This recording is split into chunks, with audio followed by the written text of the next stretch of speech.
28 লক্ষ কোটি টাকা হচ্ছে বিদেশে পাচার করা হয়েছে। 28-এর পরে কয়টা সংখ্যা হয় আমি আর্টস ইংলিশ ডিপার্টমেন্টের ছাত্র, আর্টস ব্যাকগ্রাউন্ডে পড়াশোনা করছি, আমার মাথায় আসে না। 28-এর পরে কয়টা সংখ্যা হয়? 28-এর পরে না, 28-এর পরে 9টা না, এটাও হয় নাই। 28-এর পরে 28 লক্ষ কোটি টাকা বিদেশে পাচার করা হয়েছে। এখন মাননীয় স্পিকার, যারা পাচার করেছে তারা সদর্পে এখন হচ্ছে মাননীয় স্পিকার গুলশান, বনানী, ধানমন্ডি এই দেশে এখন বুক ফুলিয়ে চলাফেরা করে। মাননীয় স্পিকার, আমরা দেখেছি অন্তর্বর্তীকালীন সরকারের সময় বসুন্ধরার পুত্র সুবহান দেশে ঢোকার সাহস পায় নাই।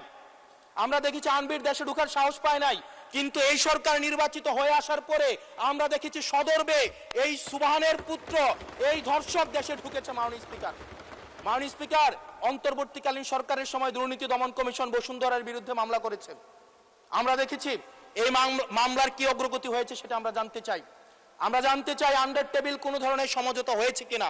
যদি সমঝোতা না হয়ে থাকে তাহলে তাদের বিরুদ্ধে আইনগত ব্যবস্থা নিতে বাধাটা কোথায় সেটা বাংলাদেশের মানুষের সামনে প্রকাশ করতে হবে।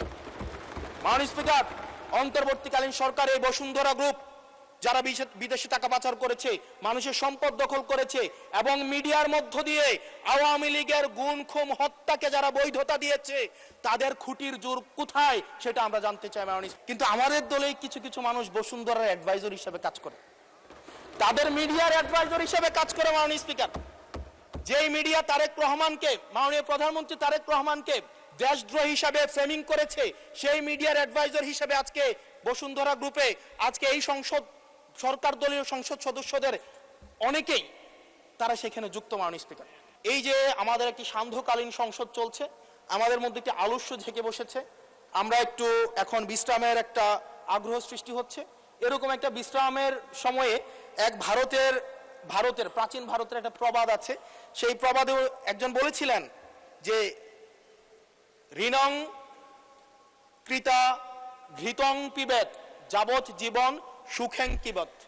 অর্থাৎ ঋণ করে প্রয়োজনে ঘি খাও তাইলেও সুখে থাকো, ঋণ করো ঘি খাও, পরের ধনে পুদ্দারি করো, ঋণ করে ঘি খেয়ে জমিদারি করো, তাও ঋণ করো।